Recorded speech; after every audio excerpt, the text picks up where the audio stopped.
Bonsoir. Ça fait plaisir de vous voir. On a attendu un peu le temps que les gens arrivent, mais là, ce serait vraiment le temps de prendre place puis de démarrer la conférence. Je m'appelle Ariane Gagnon-Légaré. Je suis organisatrice communautaire aux Amis de la Terre de Québec.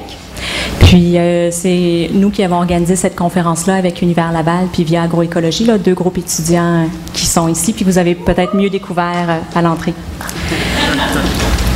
Donc, on remercie nos donateurs que vous avez probablement vus, si vous avez regardé en face, en attendant, qui permettent de payer la salle puis de tenir cette conférence-là.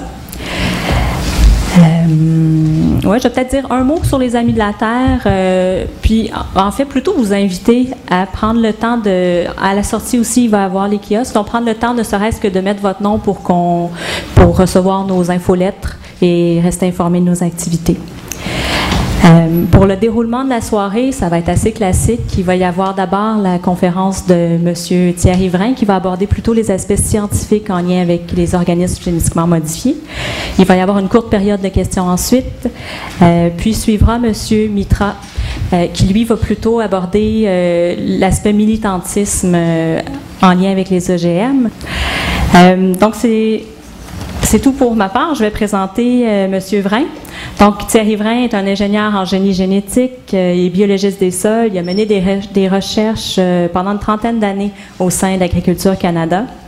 Il a été également vice-président et président d'Association nationale et internationale de biologistes du sol et rédacteur adjoint de plusieurs revues scientifiques en Europe et aux États-Unis. Bref, il a eu une carrière scientifique bien remplie. Maintenant, à la retraite, il est propriétaire d'une petite ferme sur l'île de Vancouver, puis il enseigne aussi la santé des sols. Il est préoccupé par l'avalanche d'études scientifiques récentes qui mettent en cause la sécurité à long terme des aliments génétiquement modifiés, qui ont été traités spécifiquement avec l'herbicide Roundup. Et donc, M. Vrain se consacre à sensibiliser le public aux dangers des aliments génétiquement modifiés et de leur production. Monsieur.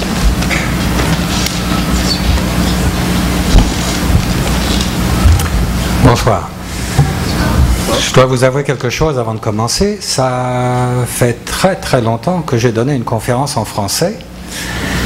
C'est ma langue maternelle, bien sûr, mais comme je suis sur la côte ouest, je parle anglais tout le temps.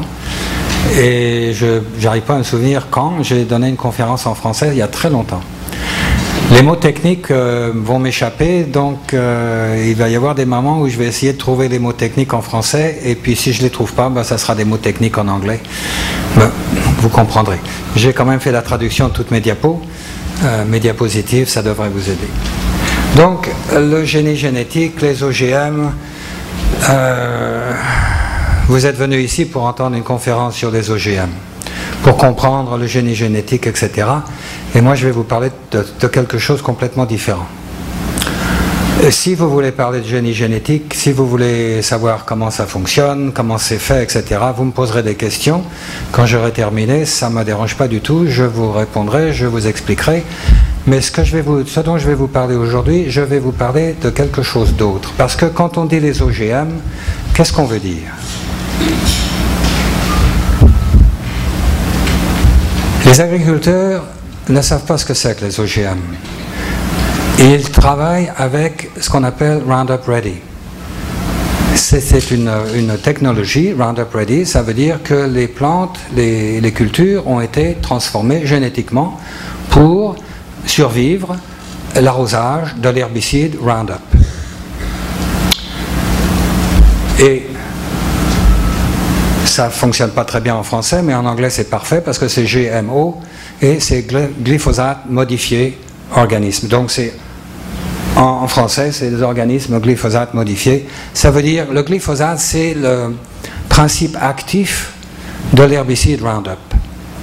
Et c'est ce dont je vais vous parler aujourd'hui parce que c'est ce qui m'inquiète énormément, parce que comme toutes les cultures qui sont transformées génétiquement sont Roundup Ready, elles sont arrosées avec le Roundup et donc il y a des résidus de ce produit chimique dans la nourriture. De quoi s'agit-il? De quel genre de molécule a-t-on affaire? C'est une toute petite molécule, comme vous pouvez le voir sur la droite, en haut, toute petite molécule, pas compliqué du tout. Et en anglais ou en français, ça s'appelle glycine méthylphosphonate, donc glyphosate. C'est pas bien difficile à dire, il y a 3 syllabes.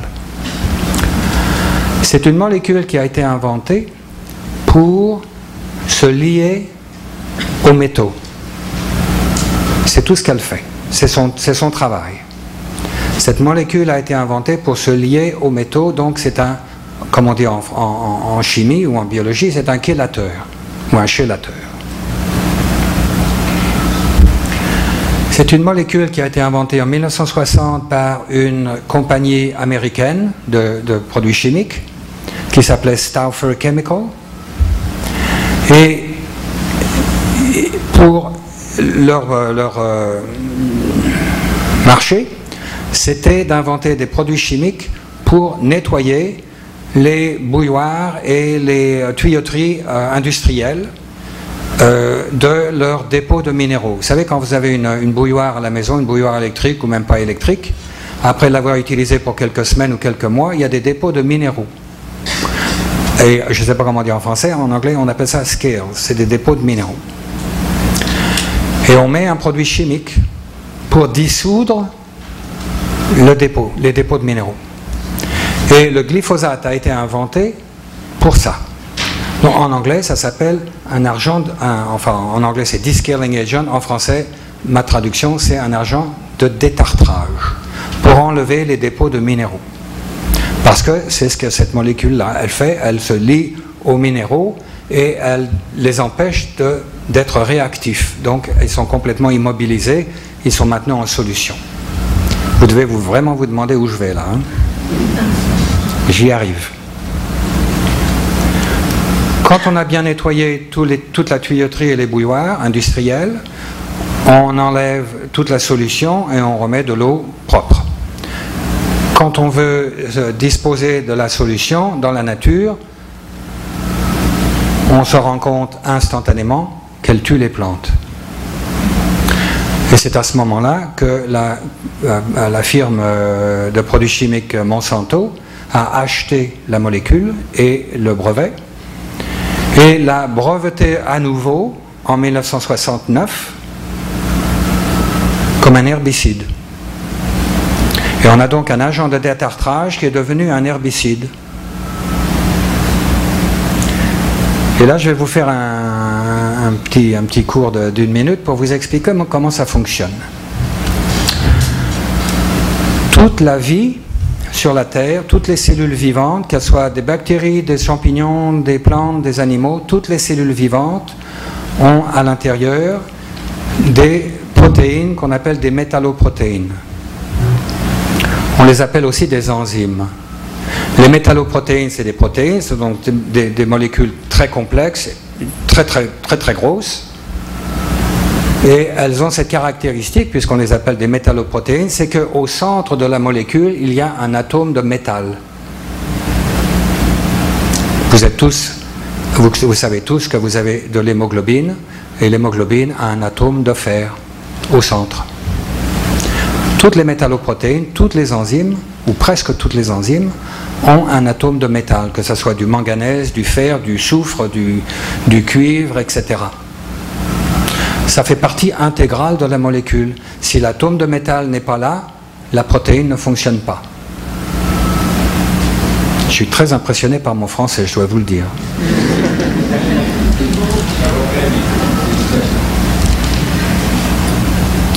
Donc, on a une molécule, le glyphosate. Son travail, c'est de se lier aux métaux.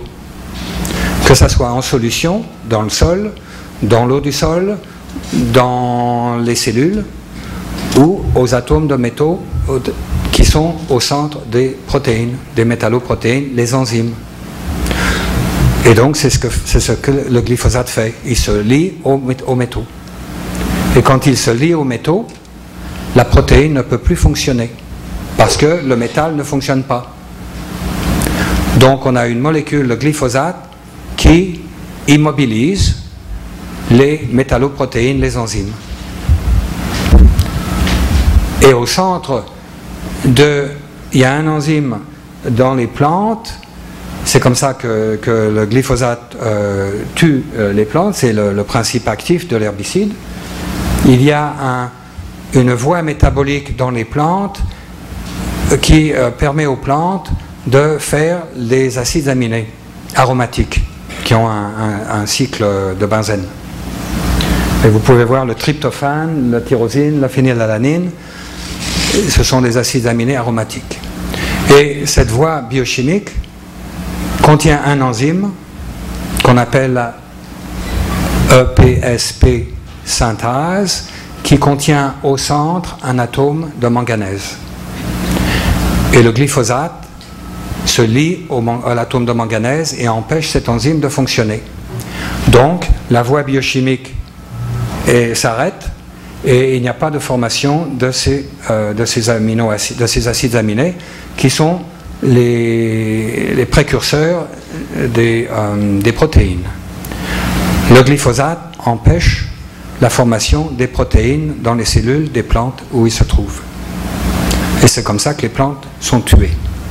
Au moins, c'est la version officielle de la manière dont le glyphosate fonctionne dans les plantes.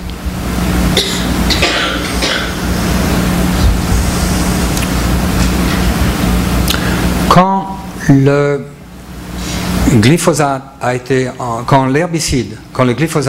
breveté en 1969, il avait une chimie, la manière dont il fonctionnait était complètement nouvelle. Non seulement ça, mais les animaux n'ont pas cette voie métabolique, le shikimate pathway. Donc il n'y a aucune manière possible que les animaux ne soient affectés par ce produit, par cette molécule, le glyphosate. On sait très bien que les bactéries ont exactement la même manière, elles font leurs protéines, les acides aminés, exactement de la même manière que les plantes. C'est pas bien compliqué, les plantes et les animaux viennent des bactéries. Ça, c'est une autre discussion. Donc, en 1969, quand le produit a été breveté, on était tous très sûrs qu'il ne pouvait y avoir absolument aucune toxicité envers les animaux. Il est d'ailleurs vrai que le glyphosate n'a pas de toxicité aiguë. Toxicité aiguë, ça veut dire toxicité instantanée, opposée à la toxicité chronique qui prend des semaines ou des mois pour se manifester. Donc en 1969, on a un herbicide. Et puis en 1996, c'était en 1969, c'était le brevet pour l'herbicide, et il a été commercialisé sous la forme de l'herbicide Roundup en 1974. Il est d'ailleurs devenu très commun et il a eu beaucoup de succès parce que vraiment c'était un herbicide très sain, complètement sans aucune toxicité pour les animaux. Et on nous disait que aussi, quand il est dans le sol, il disparaît pratiquement instantanément. Il est biodégradable. Quand on arrose les mauvaises herbes avec cet herbicide, le glyphosate rentre dans la plante, dans chaque cellule de la plante, et c'est comme ça que la plante est tuée. Donc les mauvaises herbes sont tuées. Mais il va y avoir des résidus dans le sol, et si on plante des graines, si on plante une récolte, une culture quelques jours, quelques semaines après, il va y avoir un petit résidu qui est dans le sol qui va monter dans la plante. Okay? Donc, quand on arrose le sol avec du Roundup, on peut s'attendre à avoir un petit résidu dans les cultures. Mais en 1996, quelque chose d'extraordinaire est arrivé parce que la firme Monsanto a inventé quelque chose de complètement nouveau, le génie génétique. Elle n'a pas inventé le génie génétique, mais elle l'a appliqué dans des cultures. 1996, c'était le soja et le maïs pour la première fois, qui ont été commercialisés en 1996.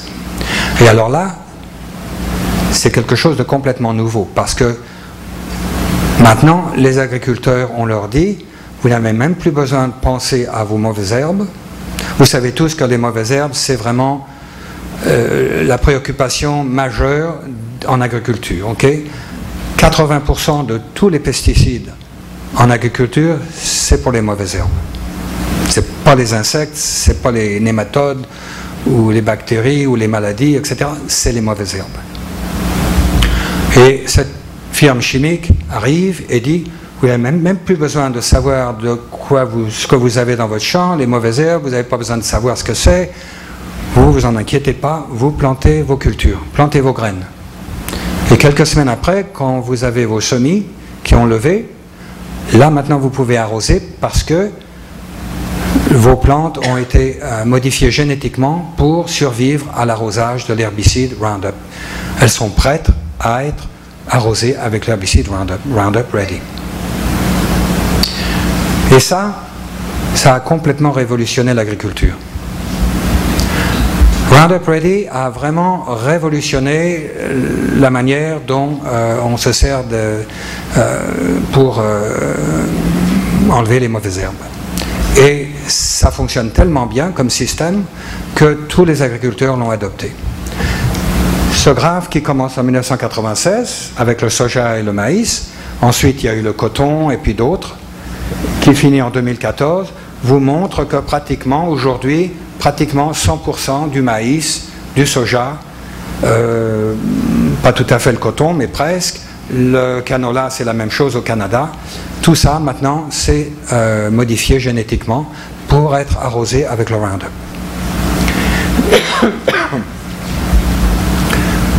Donc, ça vous montre comment les cultures ont eu du succès, mais vous pouvez aussi imaginer, puisque ces cultures doivent être arrosées avec le Roundup, avec l'herbicide, avec le glyphosate, vous pouvez aussi imaginer, bien sûr, que les quantités de glyphosate ont augmenté. Et je parlais avec un collègue il y a quelques minutes qui m'expliquait que les niveaux de résidus de glyphosate dans l'eau partout au Québec grimpent depuis plusieurs années. Bon, ça, je vais vous montrer une série d'études scientifiques. Et donc ça vous montre le titre du journal avec la pagination, etc. Le titre de l'article et les auteurs. Et ce que cet article-là dit, c'est que le glyphosate s'accumule dans le soja. Roundup Ready. C'est pas une grosse surprise, c'est normal. On arrose la plante. J'ai oublié de vous dire que les agriculteurs, on leur dit, si vous n'avez pas 100% de contrôle des mauvaises herbes, ben vous pouvez arroser encore, vous pouvez arroser autant que vous voulez, aussi souvent que vous voulez. Donc c'est normal d'avoir des résidus dans la plante. Je le disais tout à l'heure, quand on arrose les mauvaises herbes, on a un petit résidu parce que ça vient du sol. Quand on arrose les plantes directement, c'est évident que le résidu va être un peu plus important. Quelque chose qui était moins prévisible peut-être, et pourtant on aurait dû le savoir, c'est que les plantes, les graines qui viennent de ces plantes, la récolte en quelque sorte, a moins de minéraux. Ça, c'est une série d'études qui a été faite par le USDA, le département d'agriculture des États-Unis. Okay, Zobiolé et les scientifiques font partie du département de l'agriculture aux États-Unis. Ils ont publié ça en 2010 et en 2011. Et c'est très clair que les grains de soja ont moins de minéraux, ont une carence en minéraux en quelque sorte. Ce qui nous mène à un point d'interrogation, parce que quand les cultures modifiées ont été enregistrées en 1996, elles ont été enregistrées avec le concept qu'elles étaient substantiellement équivalentes. C'était un concept qui a été mis au point à ce moment-là pour expliquer que, en fait, c'est vrai, elles étaient génétiquement modifiées, elles avaient un gène bactérien, plus quelques petits morceaux d'ADN, etc. Il y avait un nouveau gène bactérien, mais vraiment, c'est du maïs, ça pousse comme le maïs, Ça goûte comme du maïs, c'est du maïs, il n'y a pas de différence. Elles sont substantiellement équivalentes. Donc il n'y a pas besoin de les tester. Et ces cultures-là n'ont jamais été testées.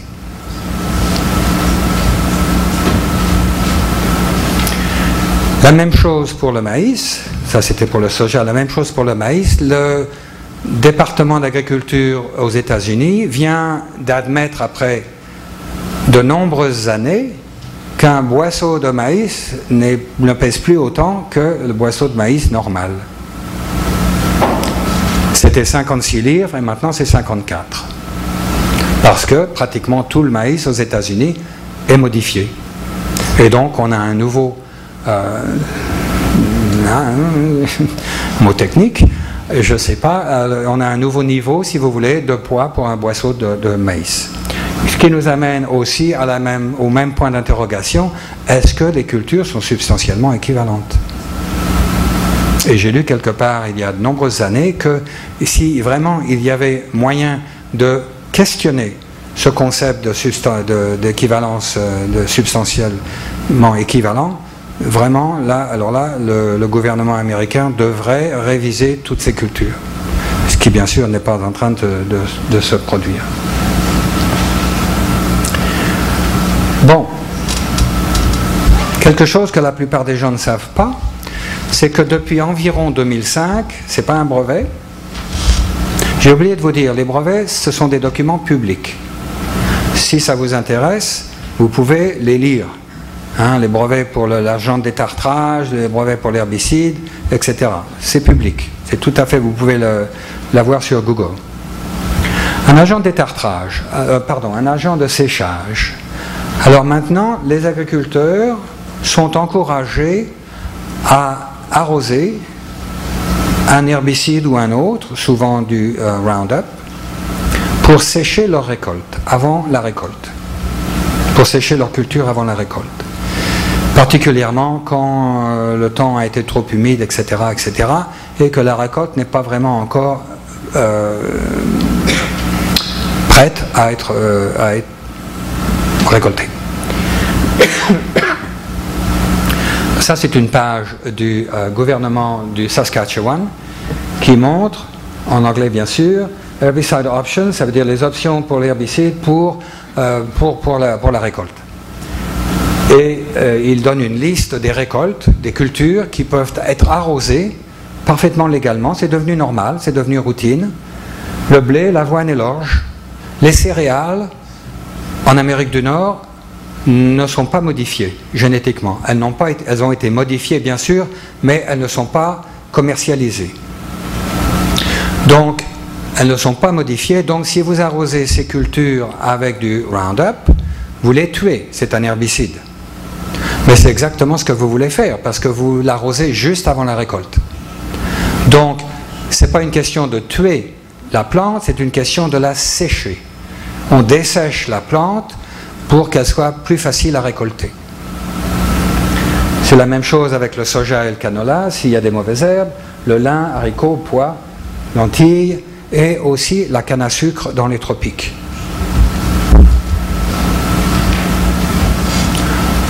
Donc on n'arrose plus les récoltes au début de la saison, on arrose la récolte juste avant la récolte. On arrose la culture juste avant la récolte, donc vous n'avez pas besoin de beaucoup d'imagination pour imaginer que maintenant les résidus du produit chimique sont en train de grimper. Ok. En 2001, la firme chimique Monsanto a déposé pour un dossier, pour un brevet, pour le glyphosate comme antibiotique. Je vous ai dit tout à l'heure que la manière dont le glyphosate tue les plantes et les bactéries est exactement la même. Okay? Il empêche un enzyme de fonctionner dans une voie biochimique, le Shikimate pathway. C'est la même chose. Et de la même manière, donc, on avait un brevet pour un agent de détartrage très puissant et avec un, je ne sais pas comment dire en français, broad spectrum. Merci, un large spectre. C'est la même chose pour l'herbicide, il tue toutes les plantes, et il est très puissant. Et même chose comme antibiotique. C'est évident que Monsanto espérait que le glyphosate pourrait être utilisé comme produit pharmaceutique parce que c'est un antibiotique très puissant à très large spectre. Et ils ont obtenu leur brevet en 2010. Ça a été confirmé, et ça explique bien, vous pouvez lire le brevet. Le brevet est une longue série de pages avec toute une longue liste de bactéries qui sont tuées.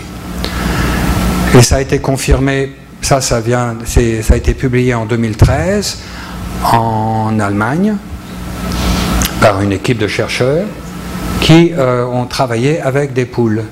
Et ils voulaient voir comment le glyphosate pouvait tuer les bactéries dans l'intestin des poules. Tous les animaux ont des bactéries dans leur intestin, ok? Tous les animaux. Et donc ils ont montré que, évidemment, pratiquement toutes les bactéries étaient tuées. Un antibiotique très puissant. Mais, surprise, les salmonelles et les clostridium ne sont pas tués chez la poule ou dans d'autres animaux, bien sûr. Et ça, c'est très intéressant parce que si vous êtes vétérinaire, vous savez très bien qu'il y a de plus en plus de cas d'épidémie de salmonella dans les œufs, dans les poulets, depuis des années. Et si vous êtes vétérinaire, vous savez aussi très bien qu'il y a de plus en plus de cas d'épidémie dans les cattle, là où on fait du bœuf. Hein? Non, les CAFOS, je ne sais pas comment dire en français. Bref, Clostridium botulinum, c'est la bactérie qui cause le botulisme. Et ça devient de plus en plus fréquent. Et si vous êtes docteur, vous savez aussi que depuis pas mal d'années, il y a de plus en plus de gens qui viennent à l'hôpital avec des infections intestinales causées par Clostridium difficile, qui sont pratiquement impossibles à guérir avec des antibiotiques. Et il y a beaucoup de monde qui meurt à cause de ça.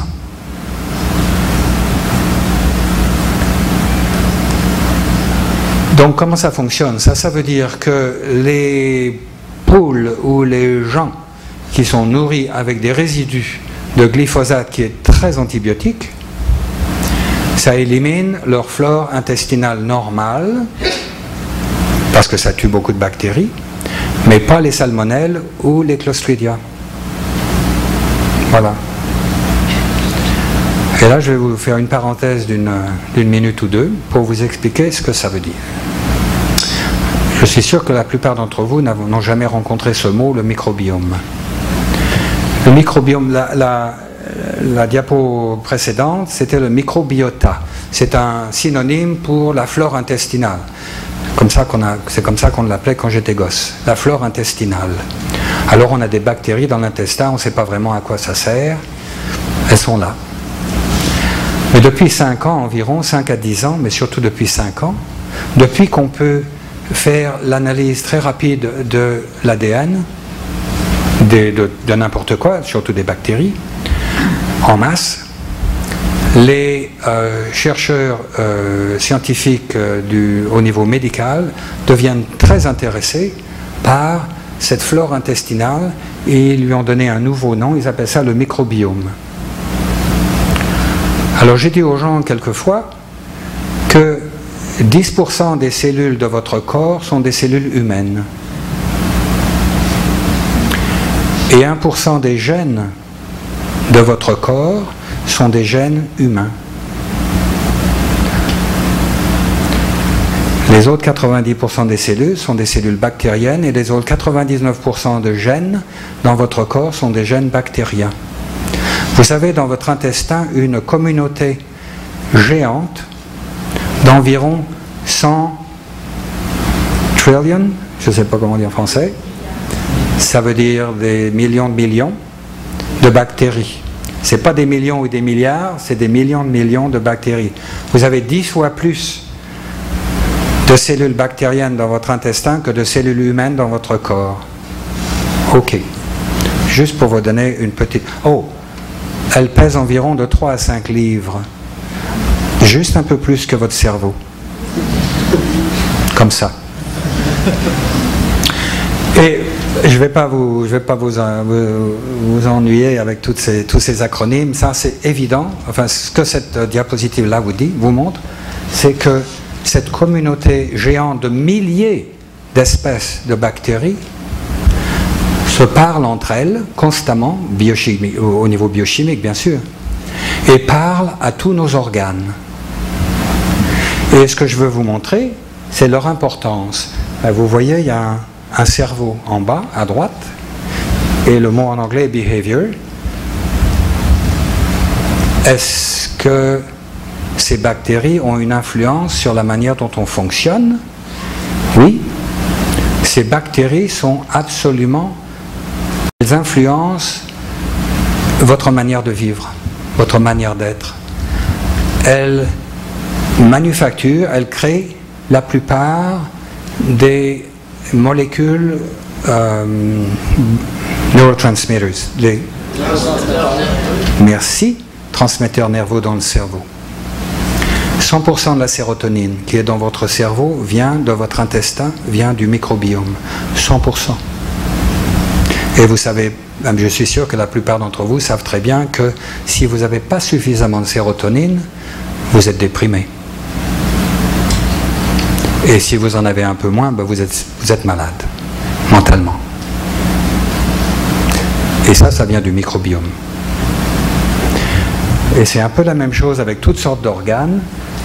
Hein, bon, les organes digestifs, c'est évident, c'est là où elles sont, elles se trouvent, elles recyclent tout. Ces bactéries manufacturent, ces bactéries synthétisent toutes sortes de molécules dont on a absolument besoin. Elles contrôlent complètement, 100%, notre système immunitaire. Okay? Les bactéries du microbiome enseignent, montrent à notre système immunitaire comment fonctionner. C'est clair. Je prends mon temps là pour vous dire à quel point ce nouvel organe que vous avez dans votre intestin, parce que c'est un organe nouveau, aussi important, c'est les docteurs qui disent ça, aussi important que votre cerveau ou votre foie ou votre cœur. C'est un organe très important. Une communauté de bactéries très importante, et on est en train de mettre un produit chimique dans la nourriture qui est très antibiotique. Il y a 2 chercheurs américains qui ont fait une étude l'année dernière et qui ont fait une revue de la littérature médicale. Et leur conclusion, c'est que les propriétés chimiques du glyphosate expliquent la maladie cœliaque, toujours associée à un microbiome endommagé. Cœliaque.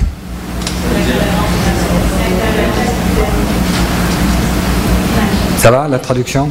Merci. Cœliaque, c'est ça, c'est le même mot en français? Ça devrait être à peu près la même chose. Ok. Il y a et c'est évident, je ne sais pas comment c'est au Québec, mais je vous assure que là où je vis en Colombie-Britannique, c'est évident, il y a une épidémie de cœliaque, parce qu'il faut que tout soit sans gluten. Le gluten, c'est devenu vraiment une préoccupation. Alors le pain sans gluten, tout sans gluten. Et il y a 2 chercheurs ici qui, après avoir fait leur recherche, disent cette épidémie cœliaque, c'est pas nécessairement causé par le gluten, c'est plutôt le glyphosate comme antibiotique qui endommage le microbiome. Le glyphosate, donc, se colle au manganèse, il se colle à bien d'autres métaux et empêche bien d'autres enzymes de fonctionner, mais notamment il se colle au fer, il se lie au fer, c'est très net, et il inhibe certains enzymes CYP, les cytochromes P450. C'est un nom ridicule, mais c'est comme ça. Donc CYP, je vais les appeler CYP. Les enzymes CYP ce sont des enzymes surtout qui font de l'oxydation. Ce sont des enzymes qui sont en première ligne pour notre système de détoxification dans le foie.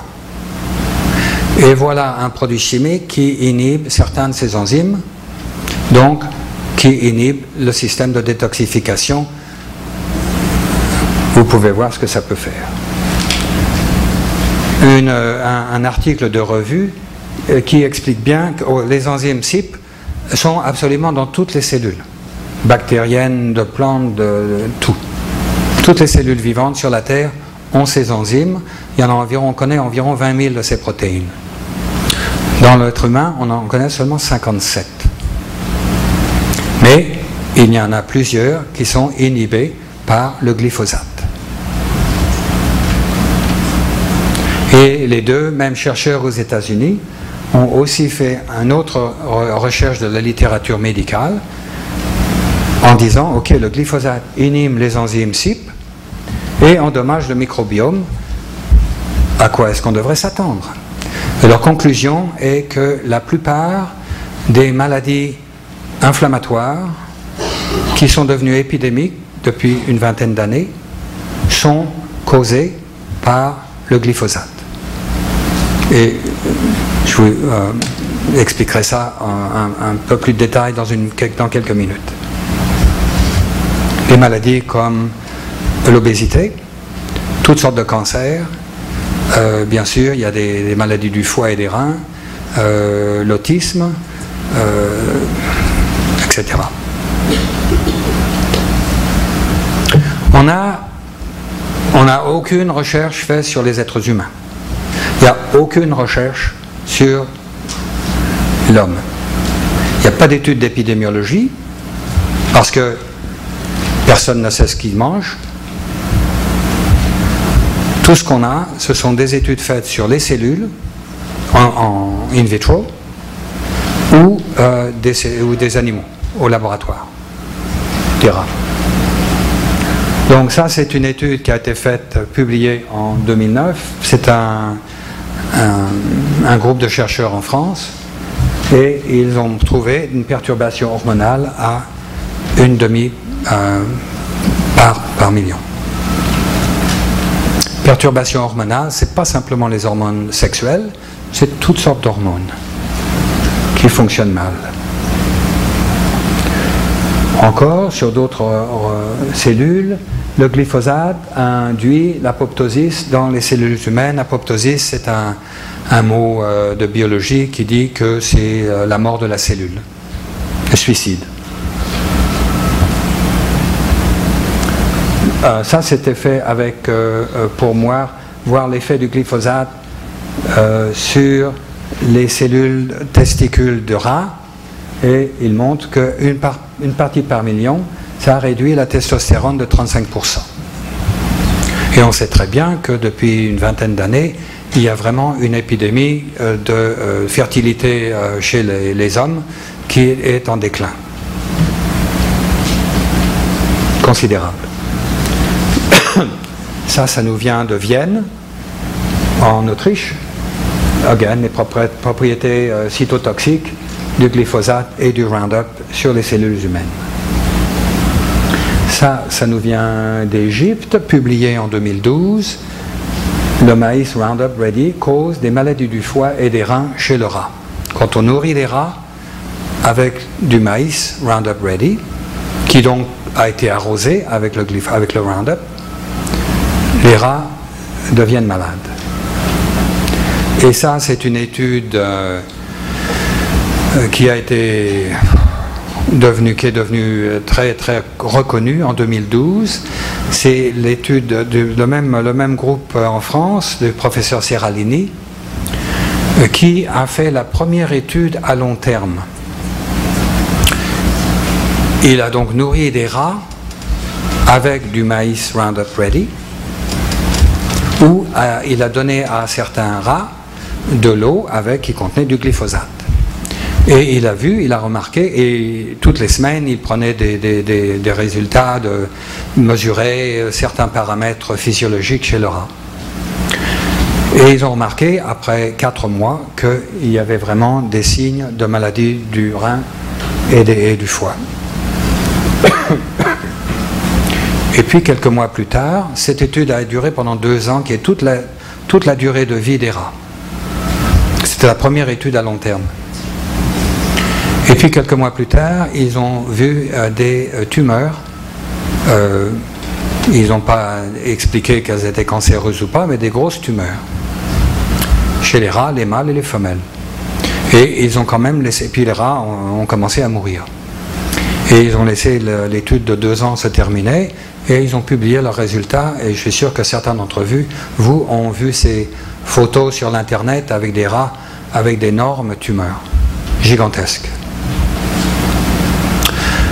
L'industrie de biotechnologie ne pouvait pas supporter ça, donc beaucoup de scientifiques de biotechnologie ont écrit des lettres pour critiquer le professeur Seralini, son étude, les statistiques, les conclusions, etc.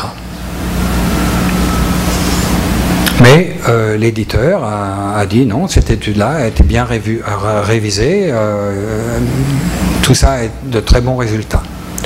Quelques mois plus tard, il y a eu un nouvel éditeur pour le journal qui, par coïncidence, travaillait pour Monsanto. Et ça n'a pas pris longtemps pour l'article pour être enlevé de circulation comme s'il n'avait jamais existé. Et la conclusion, c'est qu'il a été enlevé parce que les résultats n'étaient pas concluants. Ou peut-être, on devrait dire que les résultats ne pouvaient pas être concluants. Parce que l'étude qui a été faite est une étude de toxicologie. Quand on fait une étude de toxicologie, on suit un certain protocole et on a besoin de 10 rats par traitement. Quand on fait une étude de carcinogénicité, pour montrer s'il y a cancer ou pas, c'est un protocole complètement différent et on a besoin de 50 rats par traitement. Ça, c'était une étude de toxicologie, donc il n'avait pas le droit de conclure que le glyphosate pouvait causer le cancer ou des tumeurs. C'est un point un peu... enfin, on peut en discuter. En tout cas, l'étude a été enlevée plus d'un an après avoir été publiée, ce que j'ai jamais vu dans ma carrière. Et bien sûr, le professeur Seralini l'a republié cette année dans un journal sur l'Internet, qui est accessible à tout le monde. J'ai rencontré le professeur Seralini il y a 2 semaines à Regina. On était tous les deux dans une conférence et qui a montré ses travaux qui ont bien du sens. Et il parle de crimes contre l'humanité.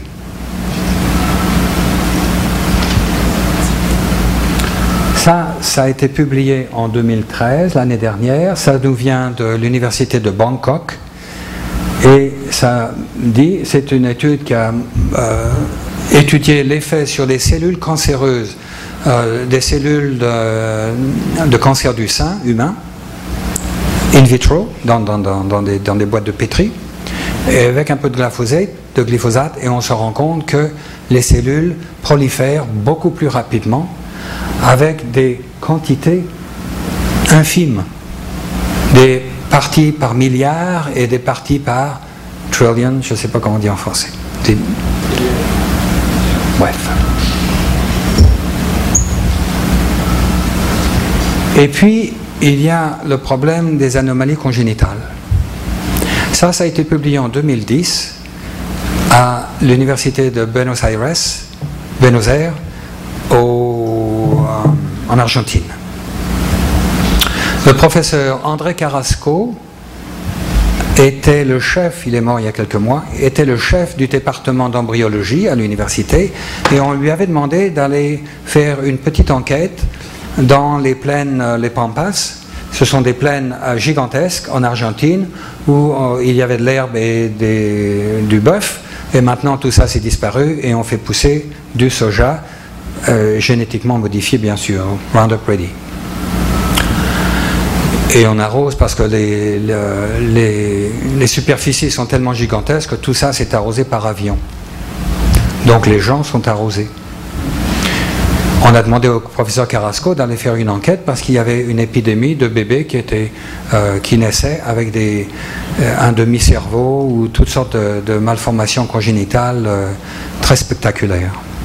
Donc il a été voir, et puis il est revenu dans son laboratoire, et comme il était embryologiste, il travaillait avec des des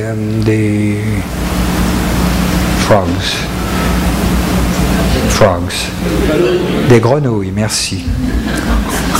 C'est pas très technique, hein. Des grenouilles. Il a injecté des œufs de grenouille avec des picolitres. Ça veut dire 10-12, hein. C'est beaucoup moins que des milliards, etc. Et il a reproduit les mêmes symptômes dans les grenouilles qu'il voyait dans les humains, dans les bébés humains. Et il a publié ça en 2010. Ça a été publié cette année, en 2014, ça nous vient d'Allemagne, il y a quelques mois. Et ce sont des porcs qui étaient nourris avec du maïs Roundup Ready, donc qui avait des résidus de glyphosate. Et quand ils donnaient naissance à leurs bébés, il y avait certains des bébés qui avaient des malformations congénitales. Publié cette année. Et le même laboratoire aussi a publié ça cette année aussi. Ils ont analysé les résidus de glyphosate qu'ils trouvaient dans des tissus et organes d'animaux et humains.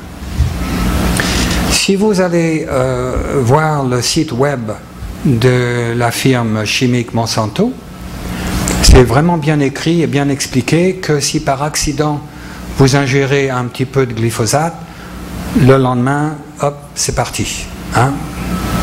Vous allez le pisser.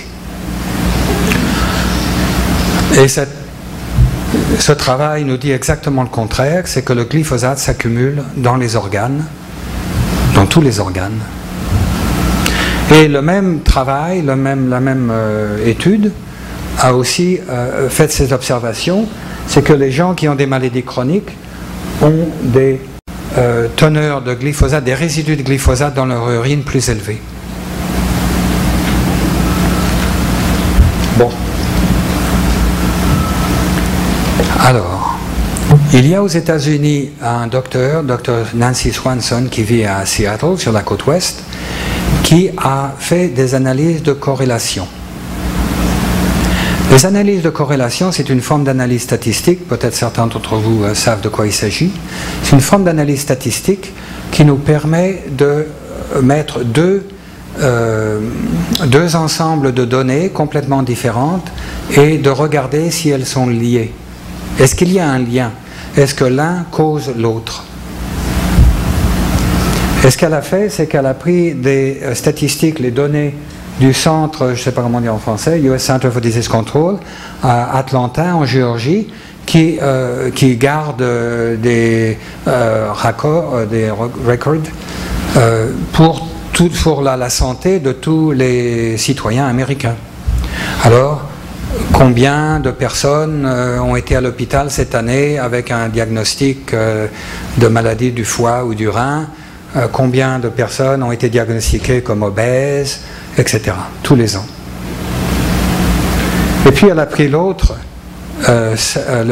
autres données du département d'agriculture, qui lui, bien sûr, garde toutes sortes de données sur comment fonctionne l'agriculture aux États-Unis. Combien de millions d'acres ont été plantés cette année en soja Roundup Ready ou en maïs modifié? Combien de millions de litres de Roundup ont été arrosés? Et elle a mis les deux ensemble. Et elle a fait ses analyses de corrélation. Une analyse de corrélation, les scientifiques font ça pour montrer est-ce qu'il y a un lien, est-ce qu'il y a causation, est-ce que l'un cause l'autre. Elle a fait ses études, elle a montré de 1990 à 2010. Et vous vous souvenez, 1996, c'est la première année où sont apparues les cultures modifiées. Donc, par exemple, sur ce tableau ici, c'est le maïs et le soja et l'autisme. La courbe en rouge, c'est la quantité de glyphosate qui a été arrosée. Si vous voulez, vous pourriez imaginer que c'est la quantité de glyphosate qui s'accumule dans les aliments disponibles aux États-Unis. C'est pas plus compliqué que ça. Et les barres en jaune, alors vous voyez bien sûr que comme il n'y a pratiquement rien, la courbe est plate jusqu'en 96.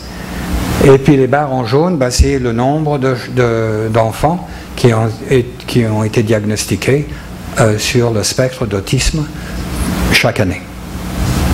Et quand on fait une analyse de corrélation, on arrive avec quelques chiffres, mais un des chiffres, ça s'appelle le facteur de corrélation, ça s'appelle la valeur de R valeur, et ça a une valeur maximum de 1. Et donc, une valeur de 0,9 ou 0,95 ou 0,99, c'est très élevé. Et on fait ces analyses de corrélation en sciences c'est pour indiquer est-ce qu'il y a quelque chose à suivre là, est-ce qu'on devrait faire suite, est-ce qu'il y a vraiment quelque chose à chercher.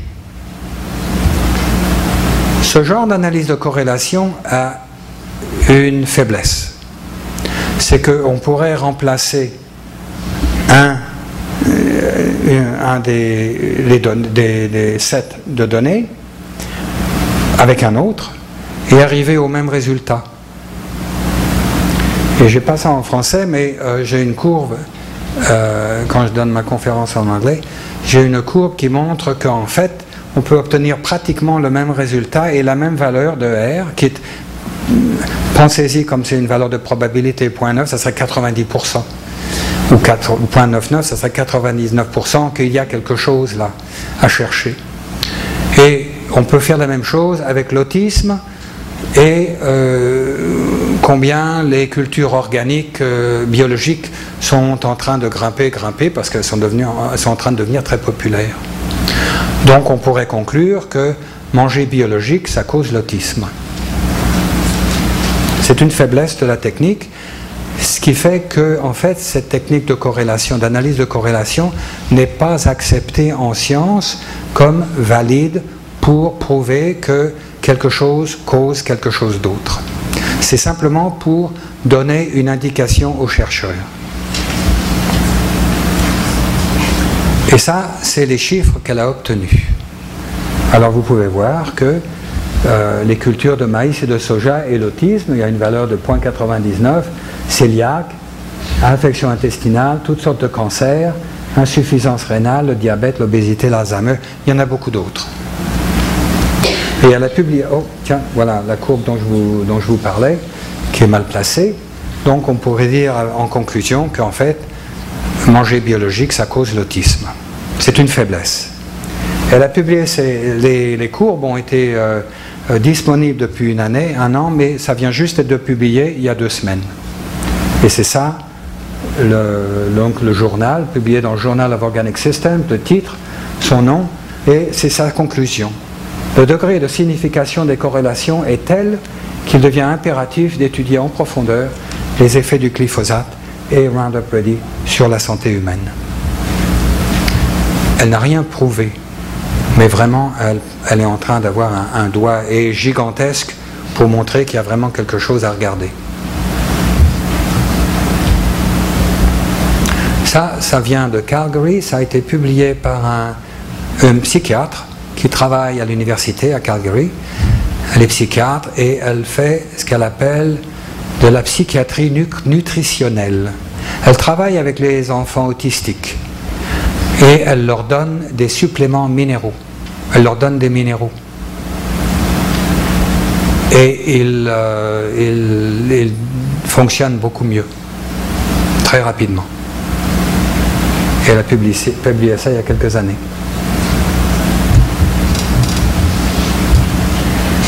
Bon. Donc on a un agent de détartrage qui est devenu un herbicide,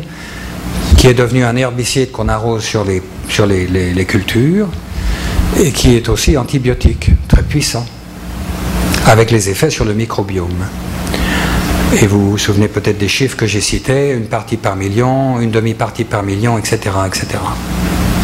Et ça, ces chiffres-là, ça nous vient du EPA, c'est l'agence de protection de l'environnement aux États-Unis, qui a réévalué les résidus légaux possibles dans la nourriture aux États-Unis l'année dernière.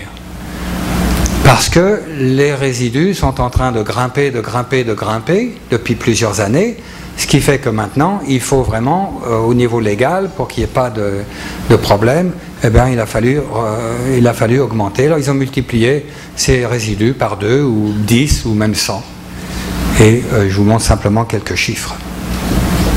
Et puis, il y a une autre page aussi sur le site web de la même agence de l'environnement aux États-Unis, où il parle de résidus, enfin ça parle pas de résidus, ça parle de MCL, c'est le maximum contaminant, c'est la limite maximale de contamination du glyphosate dans l'eau à boire, qui est de 0,7 parties par million, 0,7 mg par litre. Et on nous explique, j'ai traduit, sur la même page, que les gens qui boivent de l'eau contenant plus de 0,7 parties par million de glyphosate vont avoir des insuffisances rénales et devenir infertiles. C'est tout ce qui est mentionné sur cette page, mais c'est quand même 2 symptômes dont je viens de vous parler. Et ça, c'est ma dernière diapo. C'est une map monde, la carte du monde, qui vous montre qu'il y a aujourd'hui 64 pays qui ont une forme de législation pour avoir une régulation de Roundup ou du glyphosate. Okay? Nous, au Canada et aux États-Unis, bien sûr, on est dans une bulle de biotechnologie, il n'y a absolument aucune législation. Tout ce qui est orange, ces pays-là ont une législation qui limite la disponibilité de la technologie ou des résidus dans les aliments. Alors bien sûr, vous devez être au courant qu'en Europe, il y a juste un pays en Espagne où ils font pousser les cultures, Roundup Ready. Tous les autres pays, il n'y a pas de culture et pour la plupart, ils ont labeling. C'est l'étiquetage. On peut, quand vous allez dans les épiceries, les aliments modifiés sont étiquetés. Donc tout ça c'est en orange. Les pays avec un point rouge, ce sont les pays qui ont banni la technologie et les cultures Roundup Ready et le glyphosate. Et les 2 plus récents sont la Russie, qui ont fait ça il y a quelques mois, et la Hollande, et qui vient de le faire il y a 2-3 semaines. Bon, c'est tout ce que j'ai à vous dire. Ça me fera plaisir de répondre à vos questions autant que je le peux. Merci.